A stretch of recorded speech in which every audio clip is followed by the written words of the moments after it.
Cinema ஹீரோயின்களுக்கு நிகராக சின்ன திரை ஹீரோயின்களுக்குமே ரசிகர்கள் மத்தியில் செம ரீச் இருக்குன்னு தான் சொல்லணும்.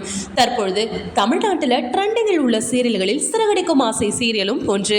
விஜய் டிவியில் ஒளிபரப்பாகி வரும் இந்த சீரியல்ல வெற்றி வசந்த் ஹீரோவாக நடிக்கிறார். அவருக்கு ஜோடியாக கோமதி பிரியா நடித்து வருகிறார். விஜய் டிவியில் டிஆர்பியில் நம்பர் 1 இடத்தில் இருக்கும் சீரியலும் இந்த சிறகடிக்கும் ஆசை சீரியல் தான்.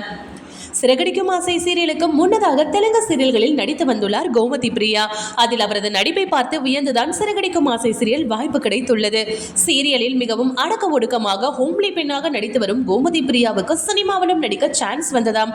ஆனால் அதை தான் நிராகரித்து விட்டதாக அவரை சமீபத்திய பேட்டியில் கூறியிருக்கிறார்.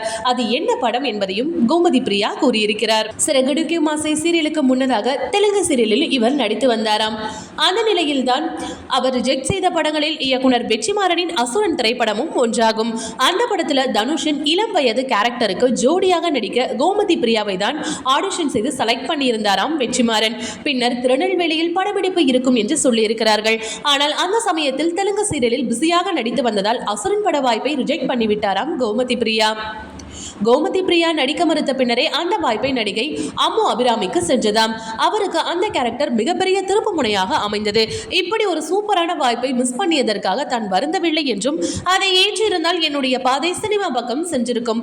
தற்பொழுது சீரியலில் நடிப்பதுதான் தனக்கு சந்தோஷம் என கோமதி பிரியா சமீபத்திய நேர்காணலில் கூறியிருக்கிறார். ஓகே வியூவர்ஸ், இது போல சினிமா செய்திகளை நீங்கள் பார்க்க மறக்காம சினி டைம்ஸ் சேனலை சப்ஸ்கிரைப் பண்ணுங்க.